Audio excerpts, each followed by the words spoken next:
Anyway, for all practical purposes, Yulee is the conflict master. That's what her title is going to be in this webinar. This is a rather intimate group, which is really great, and that means that we can have great conversation, and we can use chat, and we can unmute and ask questions and things like that. So I'm going to go over and pass it over to Yulee and give her the floor. We are thrilled you all are here, and we're looking forward to making the most of our time. On to you, Yulee. Yes. Awesome. Thanks, Zach. Thank you so much for making the time. I have a ton of content to share with you all. Zach didn't mention that I also teach. Oops, yeah, a professor. So that's why I have a lot of content. And so I will try not to overwhelm us with a lot of content. My hope is that this will be super practical for you, and that you can take away some additional tools to navigate interpersonal conflict in your churches and ministries. So with that being said, I'm going to start off with a story. Since you all shared about some conflicts that you experienced in the last several months or so.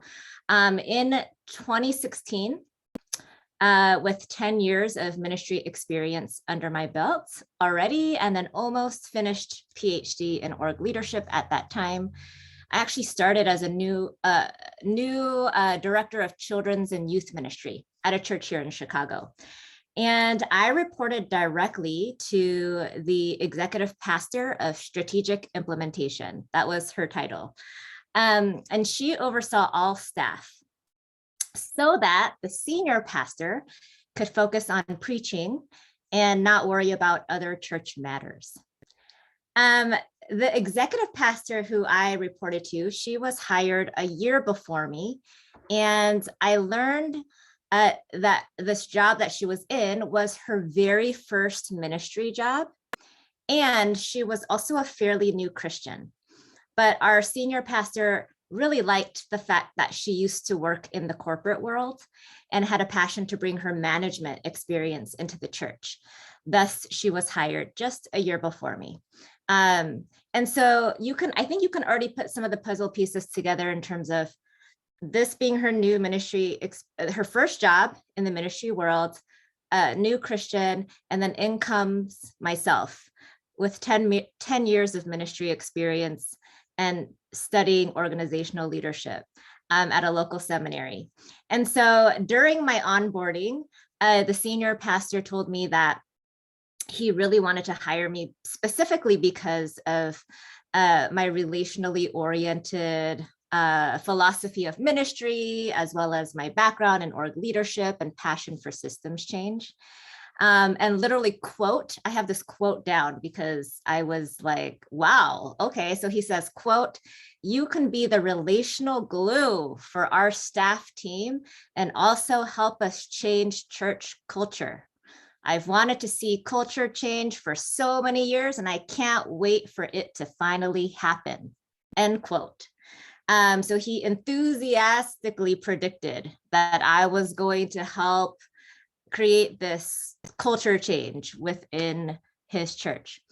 So I was tasked in my role as youth director and children's director to restructure and creatively align the children's and youth ministries with the mission of the larger church.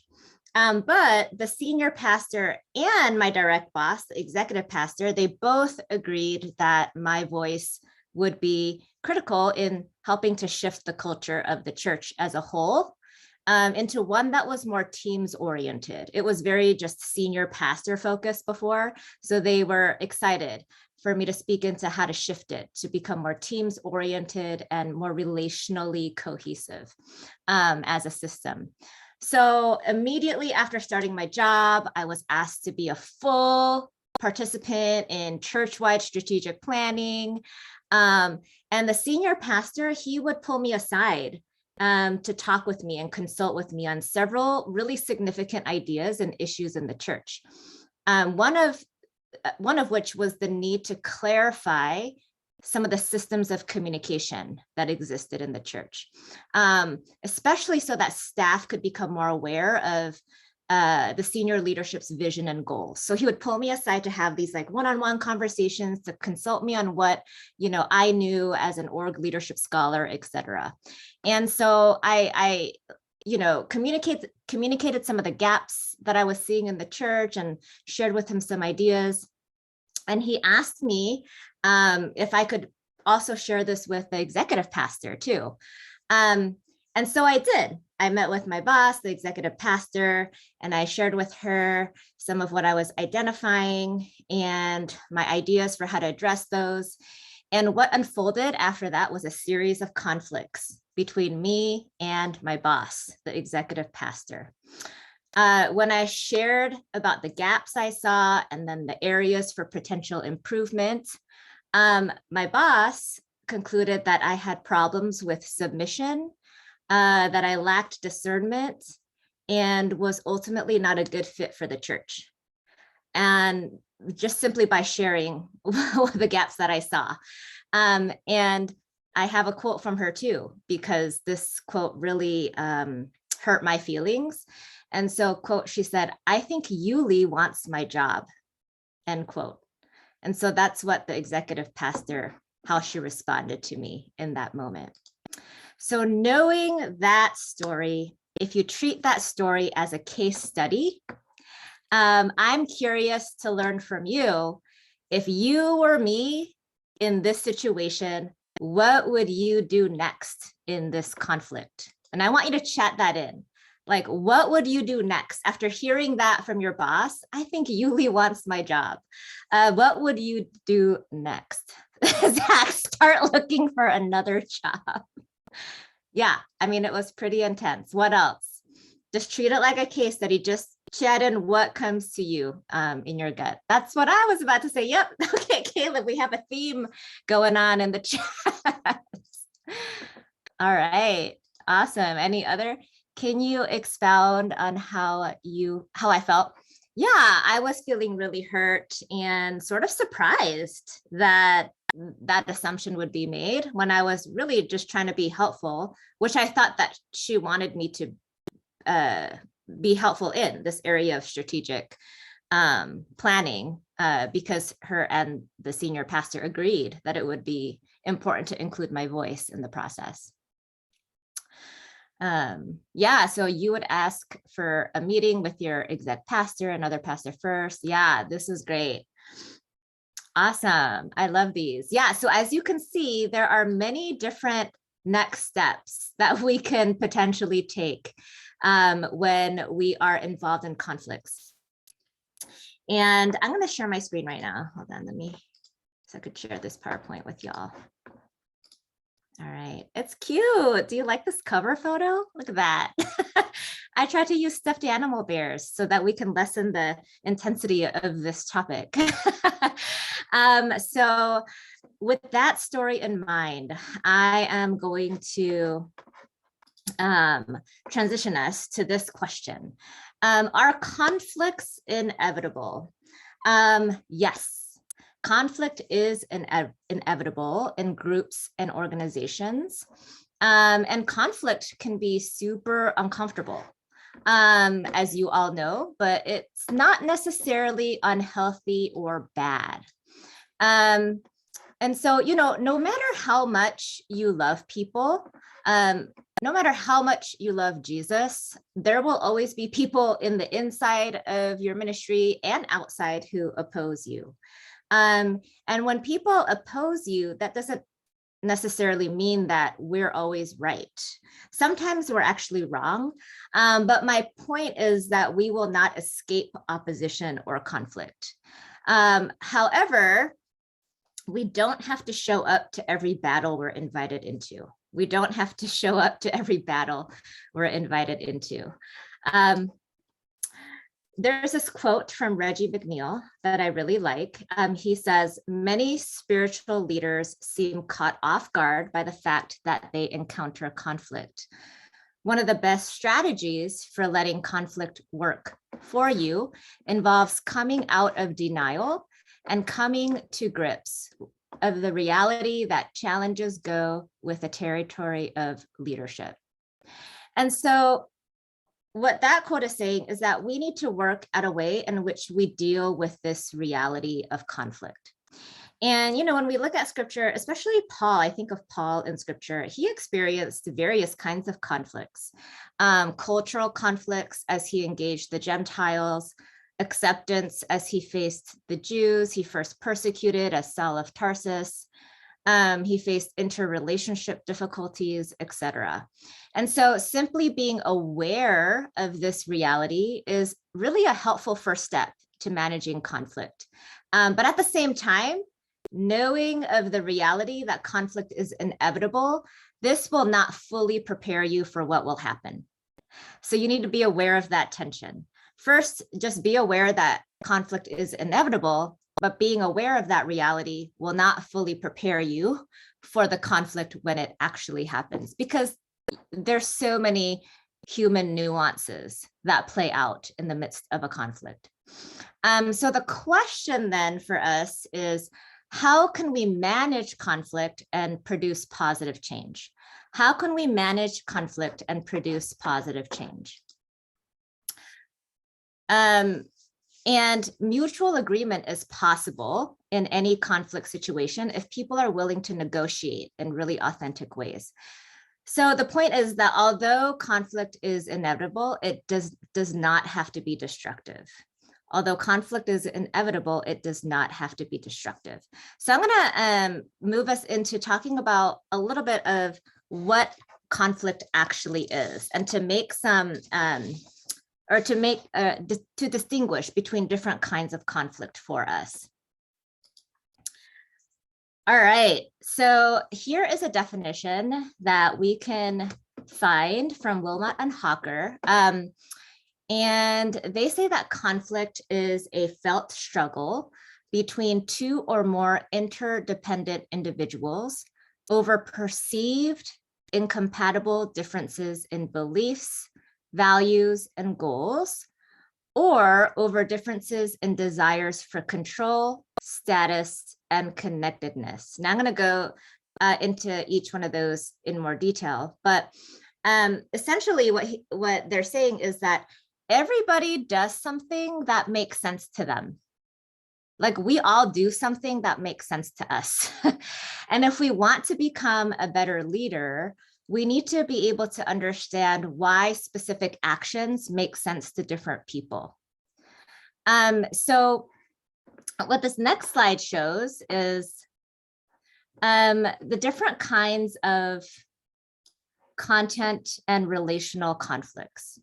So you can find this slide or this actual diagram in a leadership book by Nordhaus, which is on the very bottom of the slide. You could see there for reference if you want to buy his book. But I'm going to focus in first on the content conflicts that you see there on your left.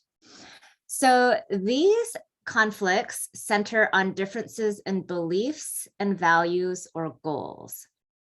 And so a belief conflict occurs when others' viewpoints are incompatible with our own. Here, let me see if I have a slide that kind of goes. Here we go.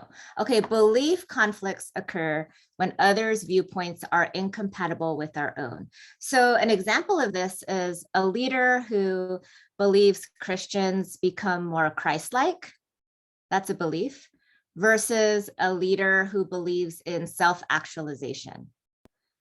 Another example could be perhaps there's different viewpoints in your church about justice. So these are some of the belief examples.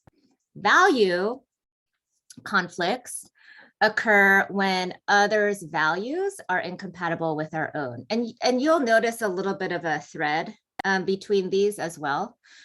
So an example of a value conflict is when a leader who values people versus a leader who values production. So you might experience that with different leaders, a leader who values people versus a leader who values production. And then the third conflict is a goal conflict. Again, we're still under the content conflicts. So goal conflicts occur over tasks or projects around what you're trying to achieve and how to achieve it. So some of the examples under goal conflicts include people disagreeing on the agenda for a staff meeting, for example, or perhaps whether discipleship or evangelism should come first, like which one? Or perhaps, how the success of a youth ministry should be defined or measured. There's different goals in what you're trying to achieve there and how you want to achieve that.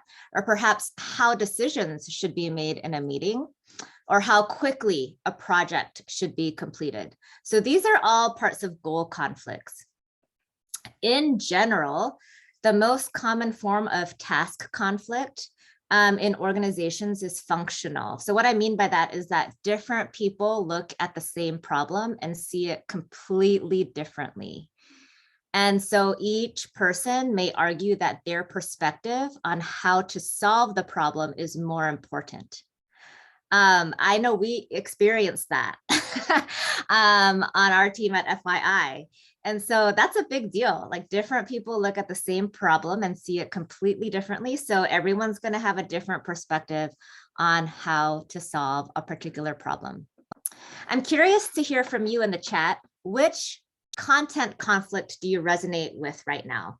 Is it the belief conflict, the value conflict, or the goal conflict? If you could chat that in, that would be super helpful. I'm just super curious. Let me go to my chats. All right, belief, value. Yeah. Continue to chat those in, and then I'm going to move us on. Values. Yeah. Belief and values. Yeah, there's a theme coming out. Interesting. Awesome. Okay. So I'm going to go now into the relational conflicts and kind of break that down for us a little bit. These relational conflicts are also known as personality clashes, and they center on issues of esteem, control, or affiliation. And so I'm going to start with esteem and break that down for us. So esteem is one of the major human needs. This is when we desire to have influence on our surroundings and to be seen as worthy of respect. And when our esteem needs are not met, we experience relational conflict. At the same time, other people want their own esteem needs satisfied. And so if either party feels like they are receiving insufficient validation, then a clash develops. And so this is called an esteem conflict under the house of relational conflict. The second one under relational conflict is related to control. So control issues are common in interpersonal conflict. And this is because each of us desires to have an impact on other people. And having control, this increases our feeling of power and minimizes our feelings of helplessness. And so when we see or experience others hindering us or limiting our control, that's when conflict often results. And it's as you know, each one of us seeks different levels of control. So it might not be like that super micromanaging type of control, but each one of us seeks various levels of control. And what makes this even more difficult is that our control needs vary from one time to another. So maybe in one situation, we don't really need a lot of control. Like we feel good about surrendering for whatever reason. But in another situation, we desire a little bit more control. So that also varies from one time to the next, which makes this one particularly complicated. Now, let me move my slides. The third one is affiliation. And this is the need to feel included in our relationships, to be liked and to receive attention. This is where if our needs for closeness are not satisfied in our relationships, we experience feelings of conflict. And again, each one of us varies in our need for affiliation. And when other people behave in ways that are incompatible with our own desires for warmth and affection, feelings of conflict emerge. You know, maybe for those of you who are married, you know, have a great example from your marriage. For others, like I have close friends who, you know, I've struggled with it in this affiliation space, where one person doesn't need a lot of attention and another person really wants a lot of it. And then boom, conflict emerges because somebody interprets the need for a lot of attention as being, I don't know, codependent or something dysfunctional. Whereas, you know, it's not necessarily that. So definitely the affiliation piece can emerge as well. What's interesting is that these relational issues, they are often bound to the content issues that I just reviewed with you right before this. So the relational piece and the content piece, they're often bound together during conflict. So it's hard to kind of separate them out, but I separated them out for us here so that you can get a better idea of how this breaks down. So similar to the last chat in, I'm curious, which relational conflict do you resonate with right now? So chat that in. Which relational conflict do you resonate with right now? Is it the esteem? Is it the affiliation, or is it the control? So go ahead and chat that in. Yeah, no problem if you need to step away. So affiliation, control, or esteem. Control, yeah. Control, yep. Control. Yeah, super interesting that we have themes coming up in each one of these areas. Definitely for me, for control as well right now. I really resonate with that. Esteem, thanks Caleb for sharing that. Awesome. So yeah, feel free, esteem in subtle ways. Yeah, Ryan. We are going to, now that I've broken that down for you, I wanted to touch a little bit on miscommunication and how miscommunication is connected to conflict. Now, miscommunication that results from either language or differences in worldview underlies much of conflict. And so I was trained in conflict resolution by the Center for Conflict Resolution located here in Chicago. And so when they were training me, they taught me about how language is connected to miscommunication. And for language, that includes vague or imprecise words. And it includes cultural or educational background of listeners. It also includes technical terms or acronyms in the field. And then also email and texting. So all of those different ways of communicating that's related to language can cause conflict.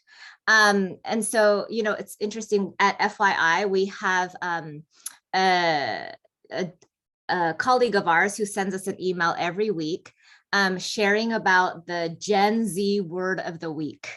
And he emails us these words, the language that Generation Z uses, and he educates us on what these words mean. And so one of those phrases I learned about recently was glow up, which translates for Gen Z into transformation. Now, as a person who studies change and transformation, I was like, cool, I can use that phrase, glow up, you know, in some of my future courses that I teach, you know, in classes and such. But I love that he does that so that we can learn what Generation Z, what language they're using, so that we can reduce conflict when we're talking to them. So that's a very small example.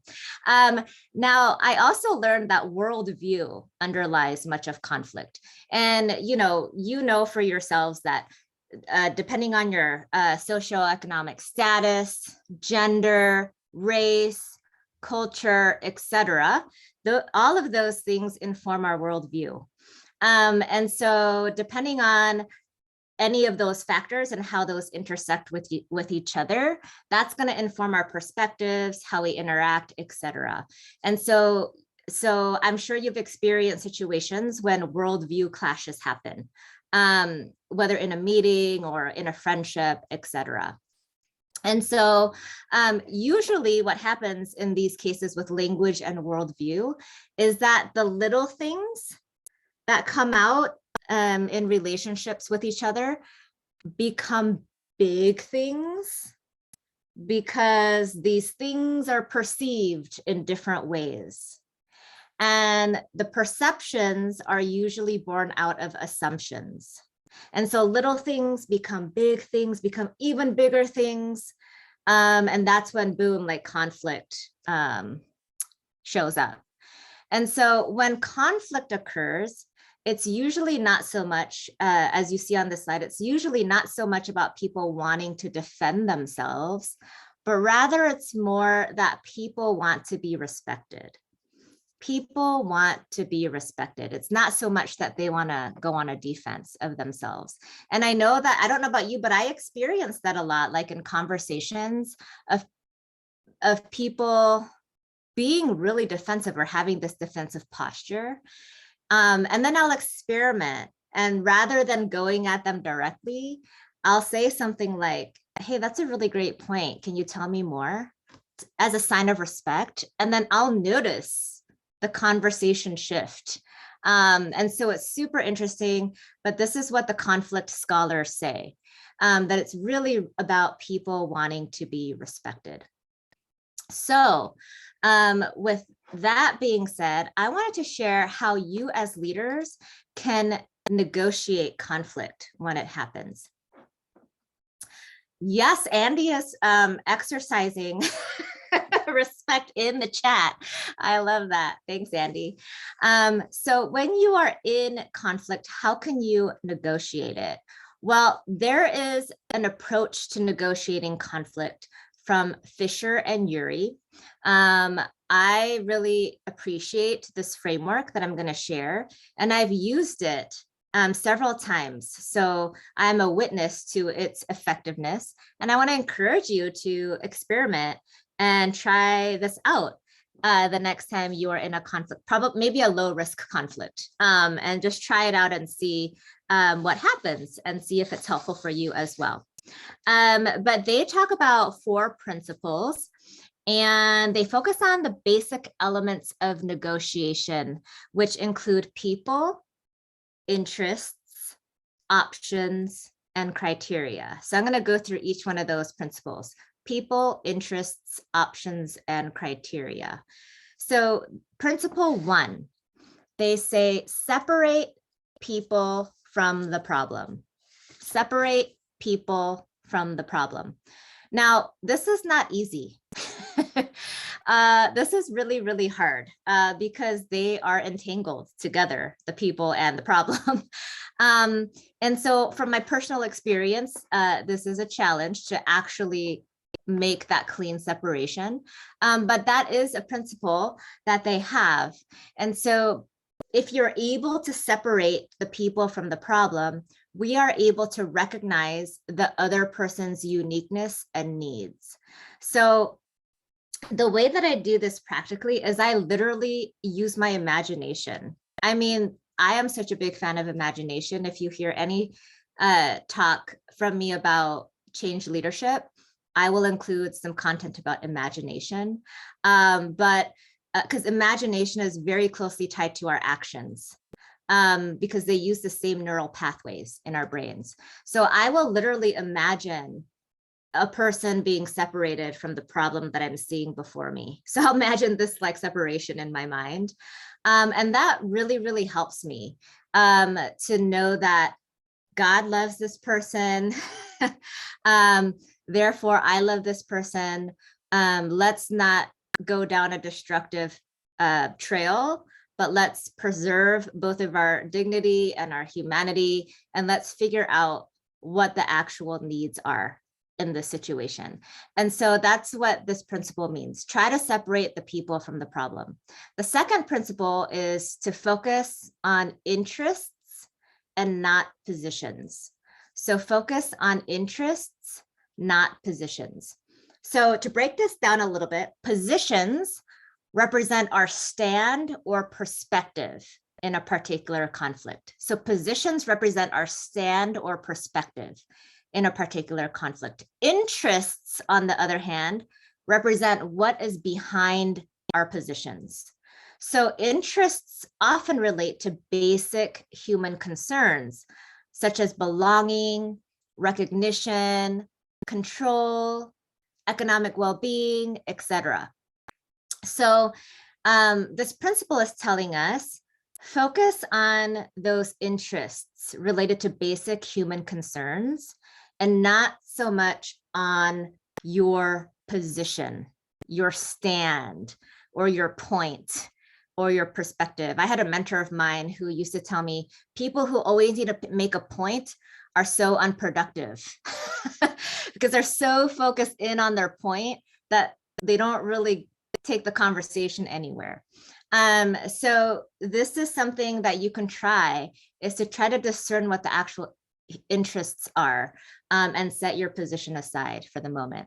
The third principle is invent options for mutual gains. Invent options for mutual gains. What we mean by that is that humans, we naturally see conflict as an either or proposition. It's either win or lose. And so what this principle does, it helps frame conflict as a win-win. And so in order to see conflict as a win-win, each party needs to brainstorm and search really hard for creative solutions to conflict. And you can do that by asking the question, where do our interests overlap? So if you stay in the conversation long enough, if that's even possible, you want to start asking that question, where might our interests overlap, so that this outcome can be a win-win for both parties. And so if we're being sensitive to other people's interests, it can make it easier for them to be satisfied and for us to negotiate conflict in the moment. So that's what principle 3 is all about. Now, principle 4, this is insisting on using objective expert criteria. I do this all the time. This is one of my favorite ones. I think because I'm a researcher, so this one's sort of like a natural go-to for me. But objective criteria really helps parties view conflict with an unbiased lens. And what we mean by objective criteria, this can take many different forms. It can be industry standards. It can be research that you found on Barna's site or on in one of FYI's blogs. It can be a precedent that was set before in terms of a decision. This could be professional standards. This could even be scientific judgment if you're that kind of person, and that helps. Depending on what the topic is that you're talking about. Obviously, there's going to be discernment on, especially these days, on discerning what is not fake news, etc. But you can use this strategy of objective criteria. And for me, as a researcher, I love using past research, especially those who've made an impact in the field of youth ministry or church history, etc., to make a point about something.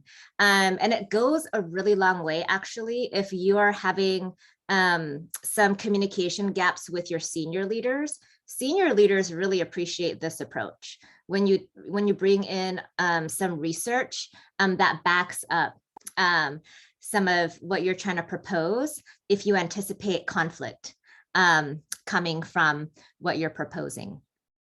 And so that's a rundown of all the 4 principles from this approach to negotiating conflict. Now, there are times when you need to know when to walk away from conflict. And this is not an easy decision to make. to walk away from a conflict, either temporarily or permanently. But it's important to recognize when the situation calls for that. A leadership professor at Dartmouth University's School of Business, she shares several signs that tell you when you need to walk away, at least temporarily. And I wanted to share those with you. So the first is if the person you're talking to is yelling or is otherwise out of control, that might be a sign that you need to walk away, at least temporarily. The second is you feel as if you're going to lose control in any way.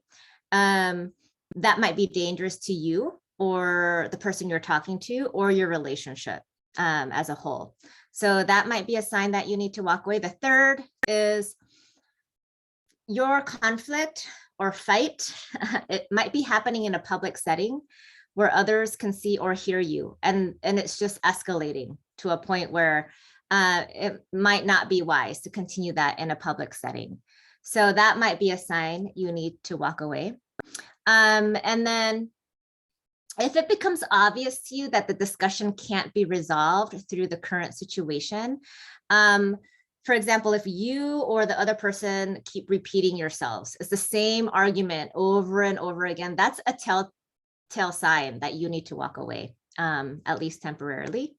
And then lastly, if your colleague or the person you're talking to has never demonstrated a willingness to concede, or there is no humility, and it's just really, really challenging for you, that might be a sign that you need to walk away as well.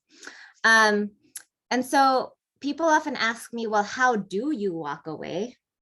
And I have, two pieces of advice here. The first is, if a situation feels really overly heated or dangerous, to physically walk away. I mean, to leave the room, to say that you need to go to the bathroom or to take a walk outside.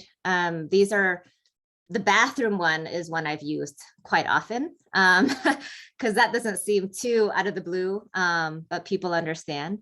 And then secondly, if you can, explain that you need some time to think through the conflict before coming back to it. And I've done that a couple of times too, and people have understood that, I might be somebody who needs extra time to think about it. Now, when you're telling the person that you need extra time, you don't want to tell somebody that he or she needs to calm down. I've experienced somebody saying that to me, and it doesn't feel good when somebody's like, calm down, like you're getting too excited, because that's making somebody lose face. And then the person will become a little bit more upset. So I never tell somebody to calm down. I usually put it on myself to say, hey, I need a break and I need to walk away for a little bit. I see a all caps calm down in the chats. That's hilarious. So I'm going to go back to the chat because I think we got a couple questions, but I will go back to that. As you negotiate conflict, as leaders need the ability to listen, to understand, and to empathize. Listen, understand, and empathize. Peter Drucker, he is one of my favorite leadership authors. He says the most important thing in communication is hearing what isn't said. The most important thing in communication is hearing what isn't said. And so we need to first listen, and we can participate in active listening and reflective listening. So active listening is being really present in the moment, making that eye contact, and being aware of body posture, removing distractions, doing your best to be non-judgmental, showing real interest in the person as they're talking, and asking clarifying questions, but only when needed.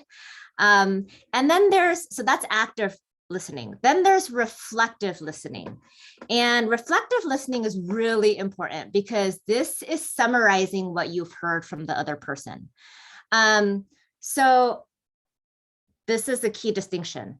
although active listening should take place in every conversation, reflective listening, or the summarizing kind of listening, this is most effective in high stakes conversations or high stakes conflicts, or in relationships where the parties are not already friends. So this reflective listening piece that I'm going to tell you more about is super helpful during those high stakes conversations. This is when you summarize what people are saying.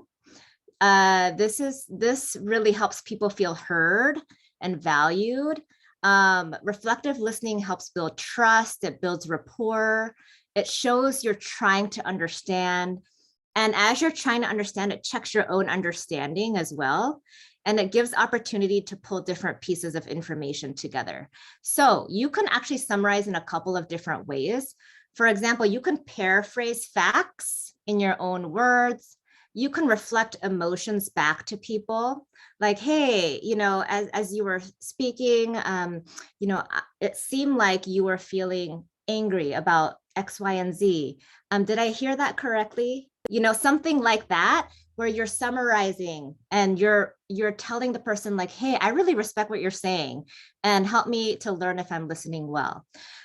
You can also conduct what's called a grand summary. And this is pulling together really the broad themes that you're hearing and the ideas that you're picking up from this person. Now, that seems really super complicated, but actually it's not. In the midst of a conversation, any conversation, so this does not have to be a conflict conversation, but in your next meeting or in your next conversation with a friend, I encourage you to experiment with this reflective listening and to try out the summarizing. It's in a low stakes conversation. That way you can practice and see how it works for you, and you can figure out what language works best for you there. Also, what's super important for leaders is to ask effective questions. So another mentor of mine used to say, Yulee, don't be a pitcher, be a catcher. Now, I never played baseball, so I didn't really know what this meant at first. But I started playing softball as an adult, and now I know. So a pitcher throws, communicates fastball opinions that escalates conflict. A catcher receives, asks questions, and this de-escalates conflict. So don't be a pitcher, be a catcher. I believe this is what Romans 12 is trying to tell us. This is living at peace with everyone. But questions can either be open versus closed. So open, example of an open question is, describe what your experience has been in this webinar. Closed question, do you like this webinar? Closed questions usually result in a yes or no. So there is value to closed-ended questions occasionally, but how you get to the heart of a conflict situation is by asking these open-ended questions where people can feel they have the freedom and the agency to respond in the direction they wish. And so I love open-ended questions. They tend to draw out more information. They build that trust and connection, and it encourages dialogue. And so I put together a list of questions that I love to ask, and that questions that you can try out. So here's a list of 8 of my favorite questions when I am involved in conflict. So a couple of them, what about the situation is most troubling to you? I would love to learn more. Let's have a dialogue about that. How does this relate to some of your other concerns that you've shared with me about FYI? Yeah. I'm often involved in my position at FYI as the receiver of staff concerns. So these are some of the questions that I ask some of our staff team when they bring their concerns to me. So I encourage you to take these away and use them in your own context as well. And I'm sure you have additional questions that we could use. And if so, feel free to chat those in, and I'm going to copy and paste that into my question toolkit. But a key takeaway to this topic, and this is my closure for us, is that leaders typically need to do a lot. We need to do a lot of internal work to be better prepared to negotiate conflict in the first place. And just imagine yourself in a conflict, in one of the conflicts that was really, really hard for you recently. If you're in the center of an intense conflict situation with somebody, oftentimes our own biases in the situation or for a certain person those can be triggered. And those biases can hinder our best ability to negotiate conflict productively. So a lot of times leaders, we can make the conflict worse if we don't do this internal work to really be intentional, to grow in our self-awareness and emotional intelligence, because that's only going to help us become more skilled at leading situations of conflict toward more positive, productive, and maybe even creative outcomes. You just never know. So all that to say, I shared a whole bunch of information, but what it comes down to is that self-leadership becomes super important if we want to negotiate conflict in really healthy ways. So that's my last word that I hope would be the best takeaway for us today. But that's all I have for us. So hopefully that was helpful for you all. And I'm going to transition it back over to Zach or Andy. I'm not quite sure how we want to use these last few minutes. I'll stop screen sharing also. Okay, well, thanks, Yulee. Such great information. So there's a few questions that we have in chat that we want to make sure that we try to get to. Joey asked a little while back, he says, how would you help parties separate people from the problem? So how do you help people separate the person from the problem when they have such a long history of unresolved conflict that they don't ever trust anyone anymore? So there's a lot of deep-seated history there, I think. And so, Joey, we probably don't have the time for you to really dive deep in there, but any context you want to provide Yulee there as she thinks about that? Yeah, it's like Yulee was saying, that there's a lot of assumptions, a lot of miscommunication, never been resolved, and over long history of time, they've just concluded that they no longer trust each other, that everything that is said is misinterpreted to the worst possible way. So when there's that long history of conflict, how do you help them separate the person from the problem, because they see the person as the problem? Yeah, that's so good. And I've totally been there. I feel like you're telling part of my story. That's so difficult. And I wonder, so as we learned at the very beginning, that there's different ways each one of us would probably handle this situation. But I wonder if, because of the long history, if each one of them does need to have some space away from each other to kind of resolve their internal conflicts that I'm sure each one of them carries, maybe pain from all of those years of just holding it. And after doing that, I wonder if this is a case where a mediator might be helpful to help them separate the problem from each other. So then this might be an effective place where a third party can come in who maybe doesn't know each one of them really well, but is able to kind of discern, like, oh, based on what you say and you say, I see what the problem is. Let's put that problem at the center and then dialogue around that. So that would be my first idea, that individual sort of healing. And then the second would be the involvement of a mediator. I'm curious, though, if there's others on this call who would have a different approach, because I think there's several different approaches that could be helpful.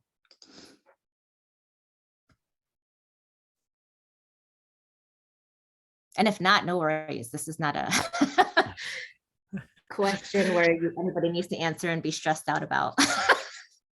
No, Yulee, I do like the idea of a mediator. Sometimes we do need a third party to help kind of separate and help kind of facilitate the conversation that has become unhealthy between the two parties. So that's a great suggestion. We've got a couple other questions that I want to see if we can get to. Caleb in the chat asked, any suggestions on when to enter into the conflict that you know is there or right under the surface, and but but you're not necessarily involved in it right now, or Ooh, you're kind of involved in it in an ancillary way. yeah.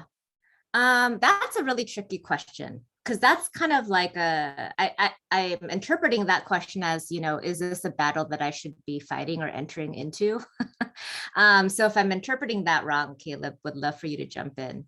But if I was interpreting that correctly, that does take a ton of discernment. I wondered if I would probably approach one person who might be a part of this conflict situation and kind of try to discern from that one conversation that if it is something that I myself need to enter into, or if that person and whoever else is involved can manage that conflict on their own. I think that's where I would start, with one person, and then have that person talk so that I can discern better if my involvement would be helpful or not. Yep. A couple other questions, Yulee. Craig asked kind of up further in the chat. What would be the good next step when expert criteria makes our people defensive or argumentative, or it kind of shuts them down? How do we better communicate with them when that happens? That's good. So you want to provide a spectrum of expert criteria. So I think often my default can be to provide the expert criteria of experts that I like, that I know will support my perspective. But you want to provide a diverse spectrum of expert criteria to give a balanced perspective on both sides of something. An example of this is my senior pastor. He's actually trying to transition our church to be more accepting of women in leadership. And now in an Asian American church, that's hard. But what he did was he gathered a group of us and he gave perspectives on both sides. And he, as much as possible, tried to be like a neutral party. And, he transparently shared where he would like the church to go, of course. But that would be my best advice there, is to provide a really holistic approach to the expert criteria you're using. I want to get to Brocky's question also. Any advice for a senior leader that runs away from conflict? Just doesn't like conflict? Because many senior leaders are in their roles because they are people pleasers, right? And they like being the person that people come to, and so they typically are avoiding conflicts. So what can be done there? Yeah, that's such a great question. Gosh, I don't even know if I have the solution for that. But as a Korean American female who's worked under Korean American male pastors who don't like to lose face, so they would often avoid conflict with me. This is not Andy. Andy's opposite. But the ones that I've worked with would avoid conflict with me. What I would do is I would leverage their strengths. So I would, in my conversations with them, I would say, hey, senior pastor, I think what I've really learned from you is that you're really great at, X, Y, and Z. Because you're really great at that, I would love to talk to you about this P or O or K, whatever letter you want to attach to it. And kind of put in the thing that I want to talk about into that conversation. But it's framed around their strengths. And that helps because they didn't want to lose face and I didn't force them to lose face. But I was speaking with an abundance mindset, trying to make the most of their leadership strengths. And that's been really helpful for me. Yeah.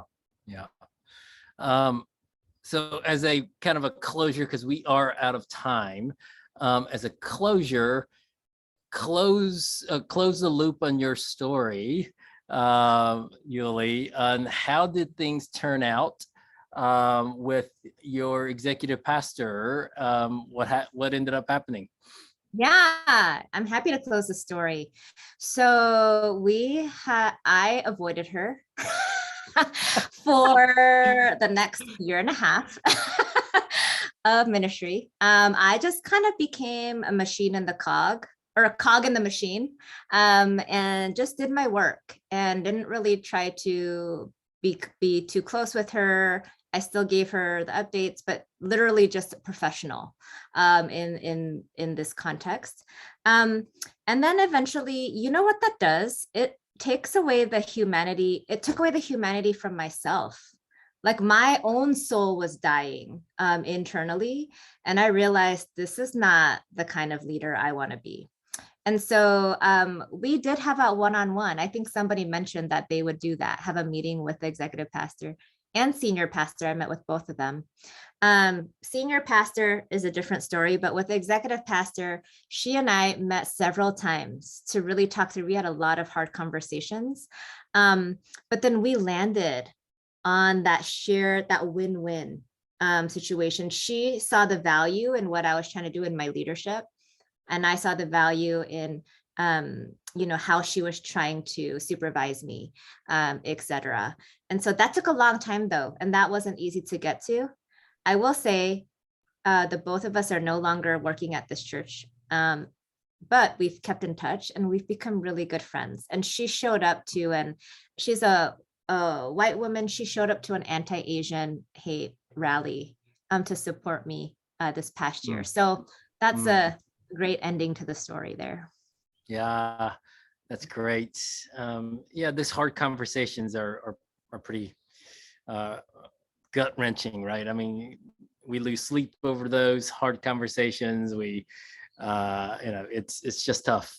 But love the ending. So thanks for sharing that, Yulee. And folks, thanks for joining for this conversation. We're grateful that you are doing what you're doing, and that we are grateful to walk alongside you in this ministry journey that we're in, and leadership journey. So reach out, and we will have other webinars that we will provide for you guys, make available to you guys, and we want to continue to be a resource for you all. So next one is in August with Tommy Nixon, really talking about how to really focus on diverse ministry. So thank you, and blessings on you all as you go.